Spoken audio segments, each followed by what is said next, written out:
말씀 보시겠습니다. 사도행전 말씀입니다. 사도행전 14장 말씀입니다.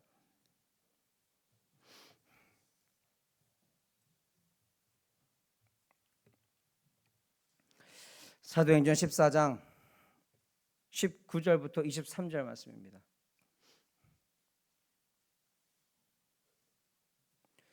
사도행전 14장 19절부터 23절 말씀입니다.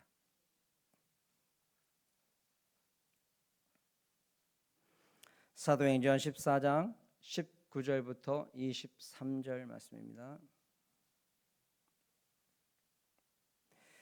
유대인들이 안디옥과 이고니온에서 와서 무리를 충동하니 그들이 돌로 바울을 쳐서 죽은 줄을 알고 시외로 끌어내치니라. 제자들이 둘러섰을 때에 바울이 일어나 그 성에 들어갔다가 이튿날 바나바와 함께 더베로 가서 복음을 그 성에서 전하여 많은 사람을 제자로 삼고 루스드로와 이고니온과 안디옥으로 돌아가서 제자들의 마음을 굳게 하여 이 믿음에 머물러 있으라 권하고, 또 우리가 하나님의 나라에 들어가려면 많은 환난을 겪어야 할 것이라 하고, 각 교회에서 장로들을 택하여 금식기도 하며 그들이 믿는 주께 그들을 위탁하고. 아멘. 우리 사랑하는 성도님들, 지난 3일 동안도 주안에 평안하셨습니까? 예, 우리 옆에 분들 인사하겠습니다. 지난 3일도 평안하셨습니까? 인사하겠습니다. 예, 감사합니다. 예. 참 어려움을 대처하는 그런 태도와 자세에 따라서 참 결과가 많이 달라집니다. 어떤 사람들은 어려움이 오고 문제가 생기고 고난이 오면 남을 탓합니다.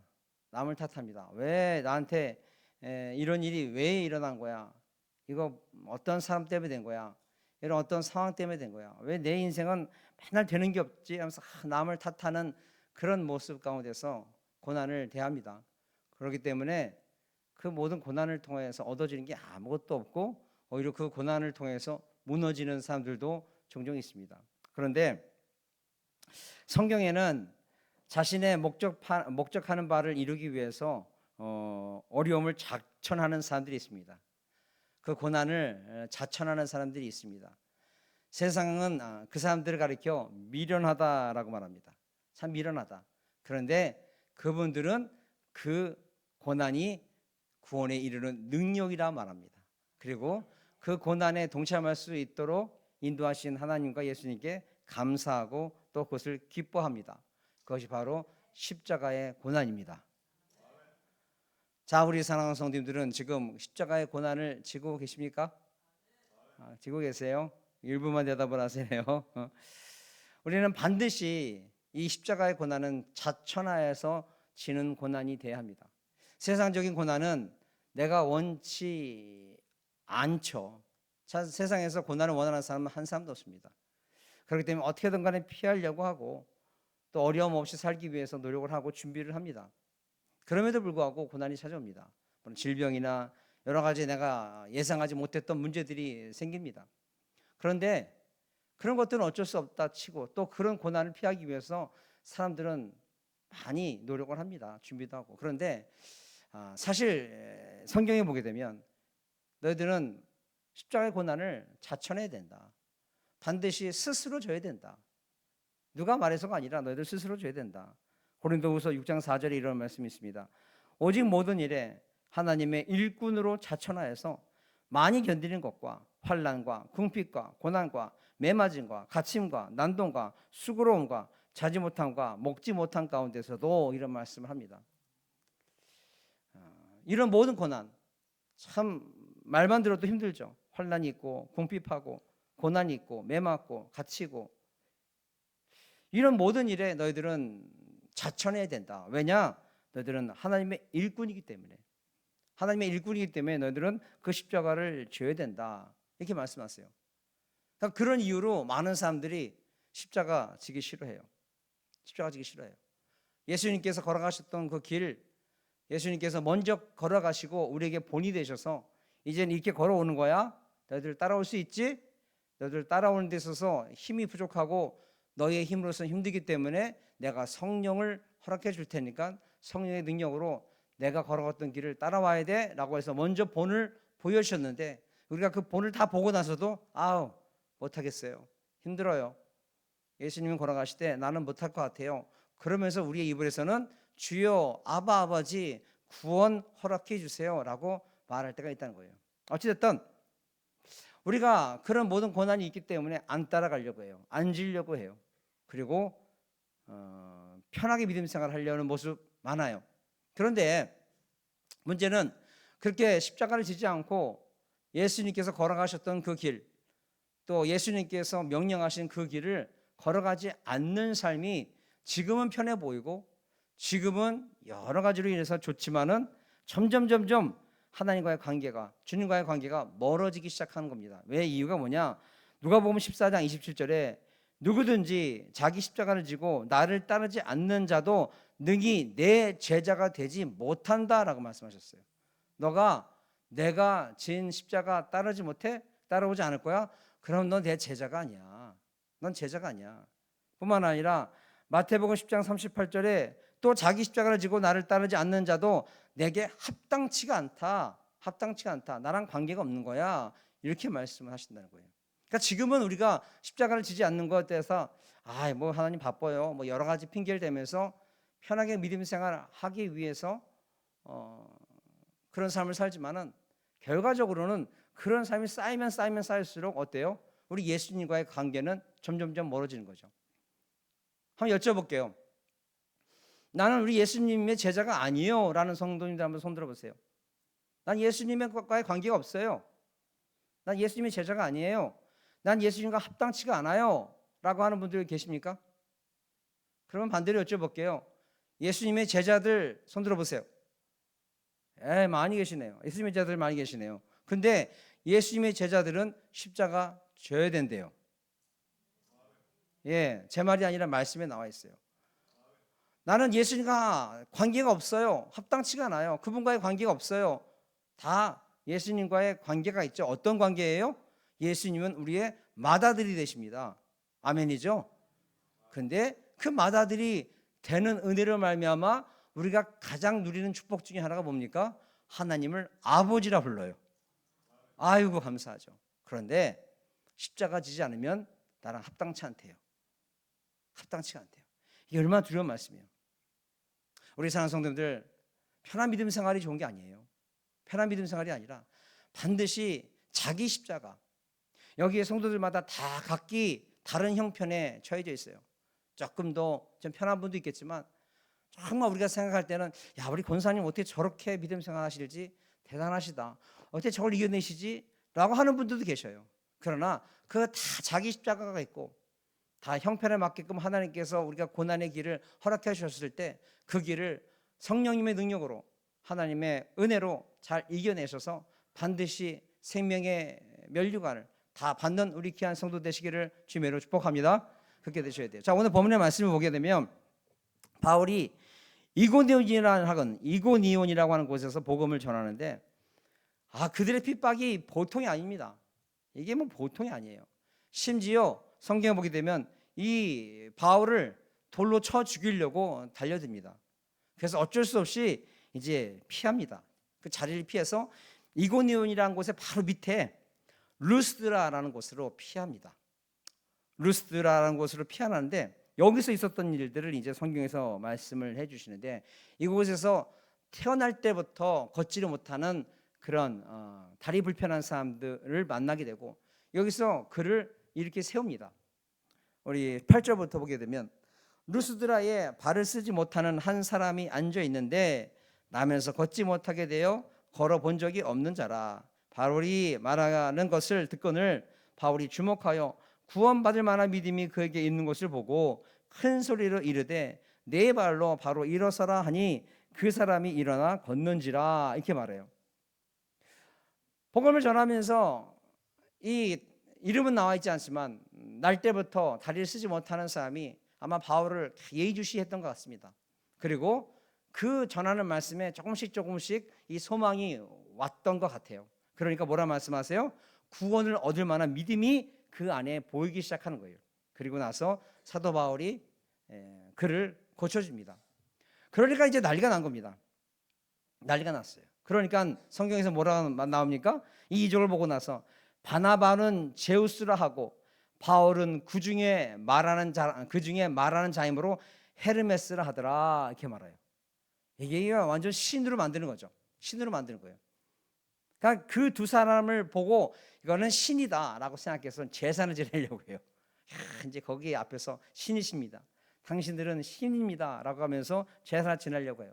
이것에 대해서 이제 옷을 찢으면서 바울이 말합니다. 왜 우리에게 경배하느냐? 우리는 너희들과 똑같은 성정을 갖고 있는 똑같은 사람이다. 이 능력을 행한 것은 누가? 하나님이 하신 거다. 그러니까 하나님께 경배해라, 예수님께 영광 돌려라 하면서 복음을 전합니다. 그래서 이들이 복음을 받아요. 그래서 이제 복음화가 돼요. 그런데 참 이 이고니온에 있는 이 유대인들이 참 못된 게 여기까지 쫓아와요. 루스드라라는 꼬진까지 쫓아와요. 끝까지는 쫓아와서 이미 복음을 받아서 회심을 한 사람들을 마음을 바꿔놓기 시작해요. 저 사람들 사기꾼이야, 다 저 짜고 치는 뭐 고스톱이야 등등등등 여러 가지로 유혹을 시켜요. 저거 귀신이 하는 짓이야.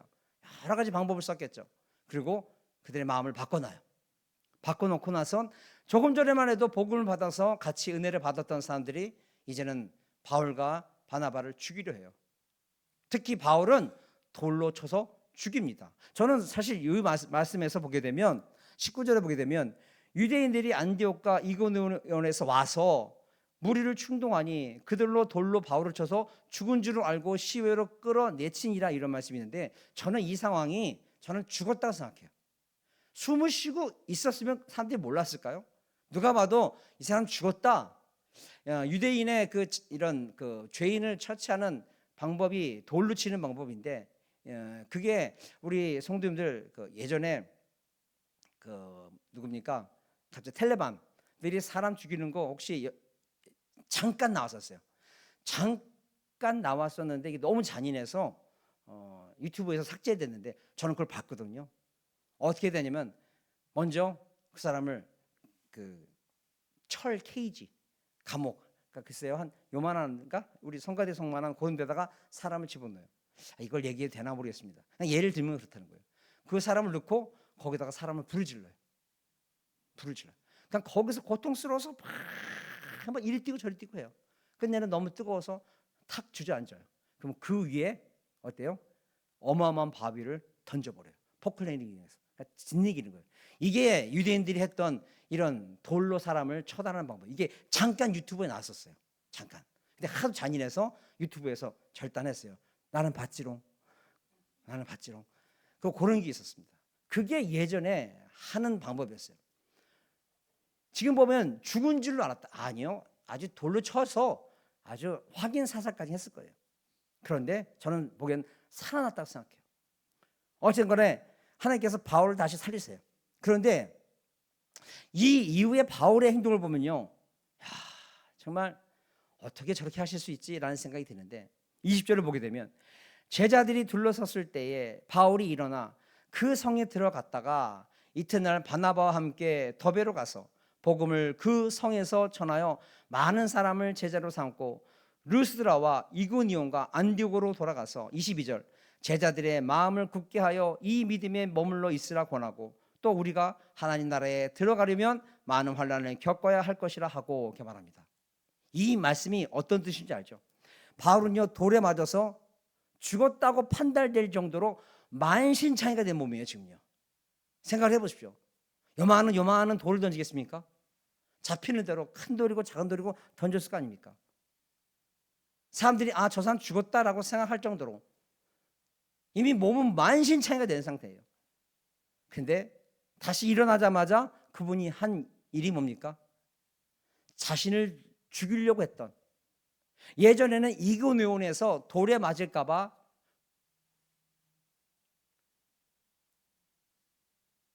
루스드라로 피신을 했는데 그곳에서 돌에 맞아서 죽은, 그리고 다시 살아난 그 상황인데 이제는요 몸이 회복되자마자, 회복된 것도 아니죠, 바로 이튿날 바나바와 함께 더베로 가서 복음을 그 성에 전하여 많은 사람을 제자로 삼고 루스라와 이고노가 안디오로 돌아갔다 그래요. 이 몸이 뼈고 뭐고 어디 뭐 성했겠습니까? 그런데 깨어나자마자 바로 툭툭 털고 일어나서 예전에는 이근원에서 도망쳐 왔는데 이근이후로 다시 올라가요. 그리고 복음을 전해요. 이 상황이 성도들 일반적으로 이해가 되십니까?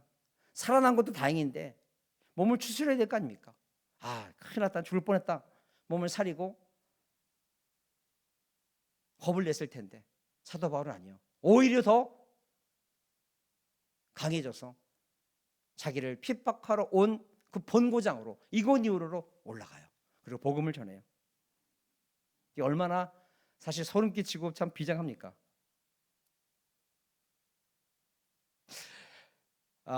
저는 지금도요, 잠실 운동장을 지나가면요, 지금도 문득문득 생각이 납니다.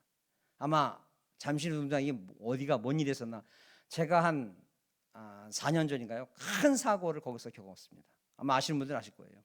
잠실 운동장에서 제가 그건 저는 죽었다 생각했었을 텐데 2차 사고로. 그러니까 우리 성도님들 아무리 차가 막혀도요, 차가 막혀도 사고 나면 바로 차 빼세요. 사진만 잘 찍어 놓으시고 빼셔야지, 저처럼 뭐 현장을 보존한다 하다가 2차 사고로 죽을 뻔 하면 큰일 납니다. 근데 아마 저는 지금은 제가 그곳을 안 가지만 부산에 제가 오토바이 사고를 크게 났거든요. 이쪽 팔이 제가 아주 뼈가 으스러질 정도로 오토바이, 또 손들 또 오해하신다. 아니, 목사 되기 전에 도대체 뭔 짓을 한 거야? 뭐 폭주주기 그런 건 아니고요. 제가 오랫동안 배달 일을 했었습니다. 배달 일을 했었는데 그 이제 뭐 요기요 이런 거, 그때 당시는 요기가 아니었까, 그냥 이제 배달 일을 했었는데 그때 이제 오토바이 사고 크게 나서 제가 오토바이가 세 조각이 났어요. 그때 어깨가 완전 으스러졌거든요. 아마 저는 그 장소를 가면 지금도 그 장소가 끔찍할 거예요. 지금도 2차 사고 난 그 잠실 운동장을 지나가게 되면요, 그 앞을 지나가면 문득문득 생각이 나요. 아, 여기서 사고 크게 났었지, 이런 생각이 나요. 그런데 내가 만약에 어느 한 장소를 가는데 내가 거기서 누구한테, 어느 괴한한테 질질 끌려가서 내가 죽임을 당할 뻔한 그 장소를 지나갈 때마다 어떤 느낌이 들 것 같아요? 아마 그 길은 돌아서 갈 거예요. 그렇잖아요. 돌아서 갈 거예요. 아니, 교통사고 났던데 지금이야 뭐 멀쩡하게 잘 몸이 건강합니다만은 내가 어느 한순간 내가 어느 골목길을 가는 길에 괴한이 날 쫓아와서 돈을 요구하면서 나를 죽이려고 칼을 몇 번 찔러서 내가 대수술을 해서 간신히 살아남았다. 한번 생각해 보세요. 그 자리를 갈 때마다 그 자리가 끔찍하겠어요? 안 끔찍하겠어요? 끔찍하죠. 그런데 사도 바울은 그 이고니아로 또 올라가요. 이거 보통 일이 아니에요. 그러니까 이 말씀을 이렇게 묵상하다 보면, 야, 어떻게 이런 상황이 되지? 아마 이고니아는 저 사람 살아왔네, 이번에는 확실하게 죽이자라고 했었을 거예요. 그렇지 않습니까? 살아났으니까 저놈아 잡히면 이번에는 확실하게 죽이자라고 그렇게 분노했을 그 장소로 다시 올라가는 거예요. 그러면 우리 이런 모습을 보고 많은 사람들은 미련하다, 답답하다 이렇게 말하게 해요. 그렇죠? 그러나 미련한 게 아니에요. 사도 바울의 모든 삶의 목적은 뭐였습니까? 구원이었어요. 구원이요. 그렇기 때문에 22절에 어떤 말씀을 하냐면 제자들의 마음을 굳게 하여, 그러니까 다시 이제 이고니아로 올라가고 루스디아로 다시 올라가면서 하는 말이 담대하라. 이제 바울을 따르는 제자들이 있을 거 아닙니까? 그 제자들에게 마음을 굳게 하여 이 믿음에 머물러 있으라. 그 믿음이 어떤 믿음이냐? 우리가 하나님 나라에 들어가려면 많은 환난을 겪어야 할 것이니라. 아멘. 이거예요. 난 구원받고 싶어. 난 하나님 나라 가고 싶어. 그렇기 때문에 내게 사명이 있기 때문에 난 이 사명을 온전히 이루고 하나님 나라에 가고 싶기에 지금 내 몸이 이렇게 만신창이가 돼도 나는 올라가는 거야. 그러니까 이 믿음에 내 제자들아 굳건히 서 있어라. 하나님 나라 가고 싶으냐? 반드시 환난을 겪어야 한다. 그러면서 고린도전서 1장 18절 십자가의 도가 멸망하는 자들에게 미련한 것이지만 구원을 얻는 우리에게는 하나님의 능력이 됩니다. 아멘. 그러니까 십자가를 지고 갈 때 우리가 구원에 필요한 능력을 주님께서 허락해 주신다는 거예요. 그렇기 때문에 믿지 않는 사람들은 야, 참 미련하다, 답답하다. 그렇게 산다고 해서 뭐 밥이 떨어지냐, 떡이 떨어지냐. 예, 밥, 떡은 떨어지지 않지만 하나님의 능력이 우리에게 임한 줄로 믿습니다. 완전 달라지는 거죠. 그러니까 구원에 필요한 능력을 우리가 얻는 거죠. 이것이 가진 첫 번째. 그리고 두 번째는 그 사명을 위해서 나 같은 죄인, 나 같은 하나님과의 원수된 삶, 죄인 괴수가 하나님께 은혜를 받았고 예수님의 제자가 될 수 있는 그 축복이 왜냐? 그것을 위하여서 하나님께서 그 모든 예전에 있었던 죄를 다 탕감해 주시고 하나님의 제자로 만들어 주셔서 그 사명을 감당하게 하셨다는 것에 대해서 믿기 때문에 그렇다는 거예요. 그래서 로마서 1장 1절 예수 그리스도의 종 바울은 사도로 부르심을 받아 하나님의 복을 위하여 택정함을 입었으니 이렇게 말해요. 난 죄인 괴수야. 한 명이라도 더 예수 믿는 사람들 잡아 죽이려고 파견까지 갔던 사람이야. 출장 갔던 사람이야. 출장까지 갔던 사람인데 다메섹에서 내가 하나님을 만나서 예수님을 만나서 내가 이렇게 변해서 하나님의 자녀가 되었고 예수님의 제자가 되었고 죄의 종이었던 내가 하나님의 종이 되었어. 이것이 얼마나 귀해. 그 부르심을 받아 하나님의 복을 위하여 내가 택정함을 입었으니 내가 얼마나 감사하냐. 이것이 바울의 다 가치관이에요. 뿐만 아니라 베드로전서 이런 말씀이 있어요. 베드로전서 2장 20절에 선을 행함으로 말미암아 고난을 참으면 이는 하나님 앞에 아름다우니라. 이를 위하여 너희가 부르심을 받았으니 그리스도도 너희를 위하여 고난을 받으사 너희에게 본을 끼쳐 그 자취를 따라오게 하려 하심이라. 이런 말씀이 있는데 사도 바울은 그걸 믿는 거예요. 예수님께서 우리로 하여금 그 사명을 감당하기 위해서 그 선을 행함으로 말미암아 고난을 받으면 하나님께서 기뻐하시고 하나님께서 영광 받으시는 것을 아는 거기 때문에 그렇기 때문에 그렇게 영광 받도록 하는 삶이 어떤 삶인 줄 알아? 예수님께서 걸어가셨던 길을 걸어가는 거야. 그 십자가 길을 걸어가는데 우리가 어떻게 해야 할 바를 모르기 때문에 예수님께서 먼저 그 길을 본이 되셔서 걸어가셨으니 우리는 그 길을 따라가야 되는 거다. 이거를 베드로나 사도 바울은 믿는 거예요. 베드로도 믿고 예수님께서 그 본을 보이셨구나. 영혼을 살리기 위해서 정말 모든 보좌 다 버리고 사람의 모습으로 오셔서 십자가에 죽기까지 말씀에 복종하심으로 말미암아 내가 살았고 이방인들이 살 수 있구나. 그래서 나에게 먼저 본을 보이셨구나. 그럼 우리는 그걸 따라가야지. 이게 사도 바울의 온전한 가치관이에요. 그러니까 이런 목적의식과 사명이 바울을 우린 도저히 상상할 수 없는 능력의 사람으로 만든 거예요. 자, 그렇다면 성도들 말씀을 통해서 여쭤보겠습니다. 우리에겐 이런 거룩한 목적의식과 사명이 있습니까? 있어요. 있습니다. 그러니까 주님을 위해서 받는 고난, 이런 목적과 사명이 있는 분들은요, 내가 주님을 위해서 받는 고난과 그 십자가의 어려움이 있어도 목적의식이 정확하면 우리 그것을 이겨내요. 그리고 삶이 달라져요.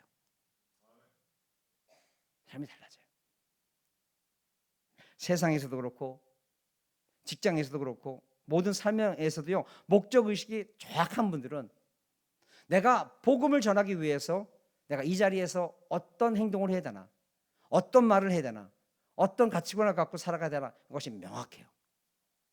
근데 이런 삶의 목적과 사명이 없는 분들은요, 매번 흔들려요. 그럼 어떤 사명도 감당하지 못해요. 그러나 이런 모든 사명이 그리고 목적의식이 정확한 사람들은, 사실 성도님들, 세상은요, 모든 분위기가요, 하나님과 점점 멀게 하는 그런 분위기예요. 저는 사실 필요해서 휴대폰을 봅니다만은 저는 인스타를 안 해요.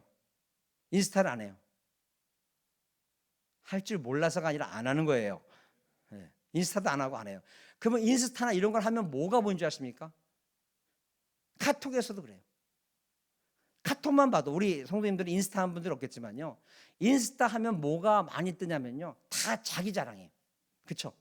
카톡도 보게 되면요, 카톡 맨날 업데이트하는 사람들 보면 하나같이 똑같이 다 자기 자랑이에요. 자기 어디 여행 갔다 왔다, 어디 뭐 먹었다, 이거 자랑하는 거예요. 그래요, 안 그래요? 카톡도 안 보세요? 예. 자, 그걸 보면서 카톡이 없었을 때, 인스타가 없었을 때, 페이스북이 없었을 때는요, 남이 어떻게 사는지 내가 몰라요. 관심이 없어요. 그러니까 내 삶이 제일 좋아. 그러니까 내가 달동네에 사면 다 고만고만한 사람들 때문에 사기 때문에 나는 행복해. 근데 쓸데없는 인스타니 뭐냐 페이스북이니 이런 게 하면서 아이고 니는 좋겠다, 아이고 오늘은 요거 쳐드셨네, 이러면서 계속 부러운 마음만 생기는 거예요. 그러면서 나한테는 자괴감이 생기고 자존감이 낮아지고 이렇게 되는 거예요. 세상의 모든 문화는요, 점점 내가 만족할 수 있고 감사할 수 있는 것들을 앗아가는 것들밖에 없어요. 세상의 모든 문화가 그래요. 모든 분위기가 하나님과의 우리 사이를 갈라놔요. 계속 그래요. 그런데 목적의식과 사명이 있는 사람들은요, 어떠한 세상의 문화가 있다 하더라도 점점 하나님과에 가까워져요. 왜요? 기도하니까, 말씀 보니까, 그리고 하나님 말씀에 순종하는 삶을 사니까 세상과 나는 간고도 없고 구속한 주님만 보기 때문에 계속 그 사명감이 있고 목적의식이 있는 분들은요, 세상과 타협하지 않아요. 고로 성도님들, 괜히 필요 없이 인스타 보고 페이스북 보면서 아유 내 인생은 왜 이러냐 이러지 마십시오. 성도들, 우리는요 세상에 둘도 없는 하나님의 축복을 받은 하나님의 자녀인 것을 믿으시기 바랍니다. 그러니까 성도님들, 우리 아름다운 교회 등록하신 모든 분들은 제가 뭐라고 말씀드렸어요? 제가 지난 한 몇 년 전부터, 몇 년이 뭐예요? 한 7, 8년 전부터 맨날 말씀드린 거 뭐라 그래요? 카톡에다가 좀 예수님 믿는 사람 티 좀 내라고. 아멘 하신 분들 안 계세요. 카톡에다가 예수님 믿는 좀 티 좀 내세요. 예, 감사합니다. 예. 난 카톡에 그래도 말씀 한 구절이라도, 찬송가 한 절이라도 올렸다라는 분 한번 손 들어보세요. 아이고 감사합니다. 올릴 거요. 손 들어보세요. 이게 다 하나님과 나의 사이를 갈라놓는 거예요. 나는 정말 축복받은 인생인데 그 누구와 만나도 나는 하나님의 자녀야, 하나님의 백성. 오늘 새벽에도 말씀드렸는데, 성도님들, 우리는 하나님의 사명자입니다. 그냥 사명자가 아니라 하나님의 사명자입니다.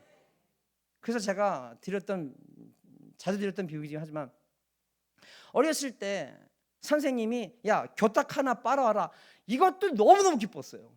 혹시 우리 청년들은 그런 경험 없죠? 저 때만 해도 혹시 인재 선생님은 그런 거 있었어요? 교탁 빨아와라 이런 거 있었어요? 없었죠? 나 때만 해도 제가 어떤 학생이었냐면, 그 키가 크지 않기 때문에, 전 작단 말 안 해요. 크지 않은 거예요. 키가 크지 왜 웃어요? 키가 크지 않기 때문에 매 5번 이상이 넘어간 적이 없어. 제 번호가 5번 이상 넘어간 적이 없는데, 그냥 맨 앞에서, 교탁 앞에서 선생님 말씀 잘 들으면서 조용하게 공부 못한 애였거든요. 제가 그런 모습이었는데, 그 어느 한 날 선생님께서 교탁을 빨아오래요. 야, 이게 진짜 선생님이 날 사랑하시나 봐. 선생님이 날 사랑하시나 봐. 그래서 그 교탁을 깨끗하게 지극정손으로 빨아오고 다림질하고 향수까지 뿌렸다고 제가 몇 번 말씀드렸죠. 그리고 나서 선생님께서 야 승범아, 너 교무실에서 뭐 가져와라. 그러면 눈살이 휘날리게 뛰어와요. 야 선생님 날 좋아하나 보다. 선생님을 뭘 하나 시켜도 그렇게 기쁜 거예요. 근데 하나님께서 하나님의 일을 우리에게 맡겨주신 거예요. 그러면요 우리 정말 감사해야 돼요. 정말 감사해야 돼요. 그 온전한 영적인 가치관이 우리에게 딱 서 있어야지만 우리가 세상에서도 직장에서도 누굴 만나던 간에 그것이 딱 서 있는 거예요. 우리 사랑하는 성도들, 우리가 다다음 주면은 추석이에요. 이 목적의식이 분명한 분들은요 사람들 만나도 말도 행동도 달라야 돼요. 가족들 다 만나요. 1년에 한 번 만나는 가족, 1년에 뭐 2번 만날 수도 있고 뭐 여러 번 만날 수 있겠지만, 어찌 됐든 추석 때 한 번, 설날 때 한 번 이렇게 만나지 않습니까? 그럴 때 정말 목적 의식이 있는 성도들은요 그 만나는 사람 하나하나 만나기 전에 기도하고 만나요. 하나님의 선한 영향을 끼치기 원합니다. 우리의 말하는 것도 행동하는 것도 그렇고 정말 예수 믿는 사람들답게 하나님의 자녀답게 행동하기를 원합니다. 하나님 꼭 지켜주세요 라고 기도하게 되면 은혜의 도구로서 그리스도의 향기를 낼 수 있는 그런 성도가 될 줄을 믿습니다. 그것이 아니라 그냥 흥청망청 가족들 만나니까 원래 이 사람 나 어떤 사람인가 다 알아, 다 흐트러지면 안 된다는 거죠. 그러니까 모든 것이 목적의식이 있고 사명이 있는 거냐 다르다는 거예요. 그러니까 세상은 다 하나님과의 우리 관계를 갈라들려고 하지만 우리는 더 목적의식이 있고 사명이 있기 때문에 더 기도하고 더 말씀 보게 되고 더 순종한 삶을 살게 된다는 거죠.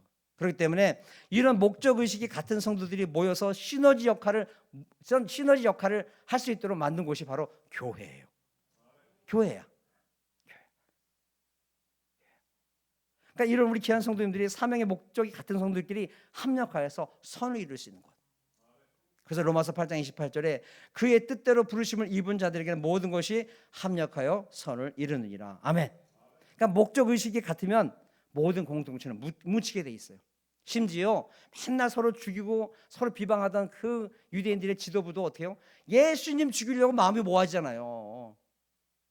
그런 거예요. 이게 목적의식이 그만큼 무서운 거예요. 서로 간에 참 목적의식이 좋은 의미로 모인 성도들은 좋은 에너지를 만들게 돼요. 그것을 선한 영향력이라고 만드는 거예요. 그래서 이 교회에 우리 사랑하는 성도들이 이렇게 모여서 서로 체험한 것을 나누고 서로 비전을 나누고 은혜 받은 것을 나누고 이런 곳이 된다 한다면, 그래서 이 안에서 서로 치유함받고 또 회복됐고 또 은혜 받는 삶이 된다 한다면 이곳이 정말 하나님께서 기뻐하시는 그런 교회가 될 줄을 믿습니다. 그러니까 성도들, 이게 교회는요 누구를 만나든 간에 간증이 나와야 돼요. 제 하나님께서 이렇게 역사하셨어. 이번 말씀을 통해서 나 이런 깨달음을 얻었어. 하나님께 감사해. 이게 서로 간증이 나와야 돼요. 맞아요, 아니에요? 근데 교회 와가지고 우리 성도들 뭐 남의 얘기하고 남 얘기하고 뭐 세상 돌아가는 얘기하고 가십거리를 얘기하고 정치 얘기하고. 성도, 우리 교회에서는 정치 얘기하지 마세요. 저는 아예 정치 아무도 몰라요. 우리나라 대통령이 아직도 김대중 아니었어요? 저는 정치에 관심이 없으니까 저한테 그런 거 요구하지 마세요. 이곳에서는 간증이 넘쳐야 돼요. 내가 받은 은혜에 대한 은혜가 넘쳐야 돼요. 하나님께서 이렇게 하셨다. 그래서 그 서로 은혜를 받으면서 취함을 얻고 회복되는 역사가 우리 교회 안에 있어야 돼요. 그러니까 목적이 같으니까 여기 있는 모든 성도들은 다 똑같이 하나님의 사명자로서 십자가를 지고 그렇게 세상을 살아가면서 한 영혼에도 주님 앞으로 인도하기 위해서 우리가 부르심을 입었다. 그것을 인하여서 택하심을 얻었다. 하나님의 복을 위하여 택정함을 입은 성도들이 다 이곳에 왔기 때문에, 하지만 이곳에서 내려주신 말씀을 통해서 능력받고 또 성도들과의 사랑을 통해서 회복되는 역사, 또 그 삶 가운데서 서로 간증을 나누면서 그렇게 은혜 충만히 받고 그렇게 돌아가서 또 세상을 근사하게 이기는 성도들이 많아지는 교회가 정말 건강한 교회라고 저는 믿습니다. 그렇기 때문에 우리 모든 사랑 성도들이 한 주를 살면서 또 지난 3일을 살면서 얼마나 많은 어려움들이 있었다는 것은 제가 알고 있습니다. 하나님 뜻대로 살다 보면요 여러 가지 어려움들이 있죠. 그런데 어느 한 성도도 내가 지난 주간 살면서 죽을 맛이었어, 지난 3일 동안 살면서 말도 마 너무너무 힘들었어, 이런 분들이 없고 다 돌아보면 하나님의 은혜다, 하나님의 감사다, 하나님의 능력으로 되었다, 이렇게 고백을 하거든요. 바로 27절에 그 내용이 나와요. 바울이 그렇게 돌로 맞아서 죽고 핍박을 당하고 어려움을 당했는데 27절에 그 모든 선교 보고를 하면서 뭐라고 말하냐, 그들이 이르러 교회를 모아 하나님이 함께 행하신 모든 일과 이방인들에게 믿음의 문을 여신 것을 보고하고, 이렇게 말해요. 멋지죠? 원래는 어때야 돼? 정말 이고니온과 루스디아, 그 사람들 진짜 지독하더라. 어떻게 루스디아까지 쫓아와가지고 날 돌로 치더라? 안 그래요? 그런 말 안 해요. 그런 말 안 해. 지독해. 그게 나쁜 놈들이 있어? 이런 말 안 해요. 뭐라 말해요? 하나님께서 역사하셔서 이방인들에게 믿음의 눈을 여셨더라. 내가 복음을 전한 건 나지만 그 믿음의 문을 연 건 하나님이시더라. 정말 우리 하나님 능력 참 귀하다, 이렇게 고백하고 있는 거예요. 다시 27절 다시 한번 읽을게요. 그들이 이르러 교회에 모아 하나님이 함께 행하신 모든 일로 이방인들에게 믿음의 문을 여신 것을 보고했다, 이렇게 말해요. 얼마나 멋져요. 여기에는 어떠한 사도 바울의 원망과 불평과 그런 짜증이 없어요. 하나님의 능력으로 내게 한 게 아니야. 하나님의 능력으로 이방인들에게 믿음의 문이 열렸다. 야, 정말 우리 하나님 대단하신 분이다 라는 것을 믿으며 고백을 하거든요. 우리 사랑하는 성도들, 우리 성도들의 그런 고백이 이런 고백이었으면 좋겠어요. 야, 돌아보면 참 힘든 인생이었다. 그게 아니라 하나님의 은혜로 말미암아 내가 믿음 잘 지켜왔고, 또 내가 복음을 전할 때도, 또 세상에 나가서 빛과 소금의 역할을 감당할 때도 하나님께서 그때그때마다 지혜 주시고 능력 주셔서 내가 그걸 감당하게 되었고, 또 우리 성도님들 안에서는 또 한 영혼이라도 구원 받도록 인도한 분도 계실 겁니다. 그것 또한 내가 수고한 것도, 내가 그들에게 복음을 전한 것도 하나님께서 그때그때마다 지혜를 주셔서 명철을 주셔서 그 내 입술 가운데 능력이 있게 함으로 말미암아 저 영혼이 살게 하셨으니 하나님 감사합니다 라고 고백하시는 우리가 돼야 돼요. 사실 성도님들, 전도하는 거 쉽지 않습니다. 오장육부가 뒤집혀요. 정말 오장육부가 뒤집힙니다. 간다 했다가 안 간다 했다가 간다 했다가 안 간다 했다가 참 그래요. 그럼에도 불구하고 항상 똑같은 모습으로 기도하면서, 어떤 모습으로? 나는 더 했는데 나는 하나님 앞에서 더 했는데, 그런 마음으로 더 섬기고 섬길 때 하나님께서 그 마음을 하나하나 쌓아서 언젠가는 역사할 날이 올 줄로 믿습니다. 그리고 나서 나중에 돌아볼 때, 야, 하나님이 하셨습니다. 그런 나의 그동안의 그 고난과 그 어려움은 하나님께서 다 잊게 하시고, 그래서 욥기서 11장 15절 이런 말씀이 있어요. 그리하면이 어떤 거냐? 너가 그 고난과 어려움을 당하면 너가 반드시 흠이 없고 얼굴을 들게 되고 굳게 서서 두려움이 없으리니 곧 내 환난을 잊을 것이라. 내가 기억할지라도 물이 흘러간 같이 될 것이다. 이렇게 말씀해요. 나중에 모든 것이 지난 후에 아, 내가 어떤 어려움이 있었지? 내가 저 영혼 인도하기 위해서, 내가 또 복음을 전하기 위해서 내가 어떤 삶을 살았지? 분명 어려움은 있었을 거예요. 분명 마음에 쓰라림도 있었을 거예요. 그런데 나중에 돌아보면 뭐라고 말해요? 그 환난을 다 기억도 못할 거라는 거예요. 기억도 못할 거라는 거예요. 왜냐? 하나님의 은혜가 넘치니까 그 물이 흘러간 같이 될 것이고 다 지나간 것이 되고, 아, 내가 그렇게 어려웠었나? 아, 그때 문제가 있었긴 했는데 그게 그렇게 힘들었었나? 이걸 잊어버리게 된다는 거예요. 이게 얼마나 감사한 거예요. 그렇게 될 수 있도록 끝까지 하나님의 능력을 의지하시기를 축원합니다. 그런 성도 되셔야 돼요. 그러니까 성도들, 저는 이 십자가의 모든 사명이 사실 모자이크와 같은 거라고 생각해요. 예전에도 한번 말씀을 전했는데, 모자이크가 뭔지 아시죠? 깨진 스테인글라스가 하나 어떤 것들은 각이 지고 어떤 것들은 날이 바짝 쓰게 되고, 이런 애들 보고 그것이 예쁘게 조화를 이뤘을 때 예쁜 스테인글라스가 되고 멋진 모자이크가 되는 것처럼, 그 모든 조각이 다 동글동글하다 생각해봐요. 이쁠까요? 아니요. 그것은 이쁜 그림이 나올 수가 없어요. 다 조각 났지만, 각이 졌지만, 날이 섰지만, 이런 것들이 다 하나 모여지는 거예요. 우리 믿음 생활이, 성도님들, 형통하고 아무 문제 없는 것이 은혜로울 것 같죠? 아니에요. 돌아보면 핍박받고 또 어려움 당하고 고난도 있고 시련 있는 것이, 그것이 나중에 다 돌아보면, 아유, 참 그때도 하나님께서 참 이루게 하셨는데, 하나님께서 이렇게 기도하게 하셨는데, 참 감사하다. 이게 진짜 은혜로운 삶이에요. 둥글둥글 해가지고 뭘 감사해야 될지도 모르겠고, 하나님께서 뭘 해주셨는지도 모르고 그렇게 사는 믿음이 형통할 것 같죠? 아니에요. 절대 아니에요. 그때는 그 날카로운 곳에 찌를 때도 있었고, 그 각진 것 때문에 내가 아플 때도 있었고, 하지만 그것이 다 모아져서 예쁜 스테인글라스가 되는 것처럼, 우리 상성들 형통한 것만 바라지 마시고, 쉬운 것만 바라지 마시고, 우리 주님께서 먼저 우리를 구원하시기 위해서 그 십자가에 본이 되셔서 먼저 걸어가셨으니까, 그 길을 주님께서 걸어가셨던 그 길, 우리가 아까 선한 능력으로 그 찬송가처럼 주님께서 우리에게 걸어가셨던 그 길을 우리가 감사함으로 받을 수 있는, 감사함으로 걸어갈 수 있는 그런 지혜로운 성도 되시기를 주님의 축원합니다. 그러니까 그것을 잘 이겨내세요. 그런 의미에서 제가 좀 부탁드리고 싶은 것은, 이제 앞으로 우리 아름다운 교회에서는 또 때로는 사역자들이 많이 나올 거예요. 또 기관장들도 나올 건데, 제가 이렇게 긴 목회를 해오진 않았지만, 이렇게 보면요, 두 분류가 있어요. 사역을 감당하는 데 있어서 두 부류의 성도가 있어요. 하나는 사역을 감당하고 나서 이렇게 쉽게 말하면 그 사역 기간 내내 일들을 원망하는 분들이 있어요.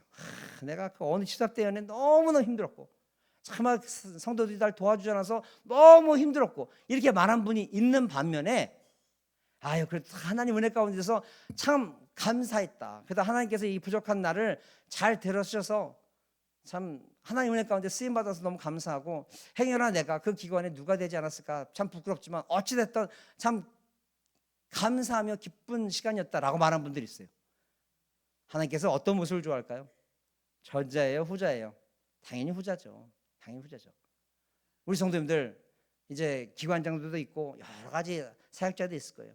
그렇지만 누구 원망하지 마시고 그 상황 탓하지 마시고 뭐 말을 들어주니 안 들어주니 이런 거 하지 마시고 그냥 이 부족한 우리를 사용해 주신 것에 감사하면서 그렇게 나중에 사역을 마치고 다른 사람에게 이 모든 것을 나의 모든 노하우도 전수하면서 기도해 줄 때 하나님 이 부족한 나를 사용해 주셔서 참 감사했습니다. 감사했습니다. 라고 주님께 영광 드릴 수 있는 그런 우리 성도가 되시기를 주님의 축원드리겠습니다. 뿐만 아니라 지금 우리 아름다운 교회는 이렇게 세워져가는 그런 입장이에요.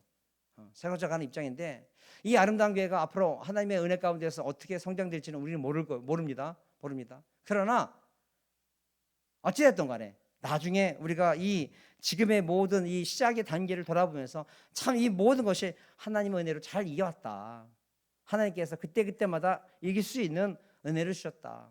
하나님께서 도울 수 있는 동역자를 주셨고 함께 할 수 있는 같이 함께 할 수 있는 그런 기도의 동역자를 주셔서 이기게 하셨다. 그리고 참 은혜 가운데서 또 새로운 성도들이 함께 하셔서 그 은혜로 말미암아 우리 교회가 잘 성장되었다. 하나님 참 감사합니다.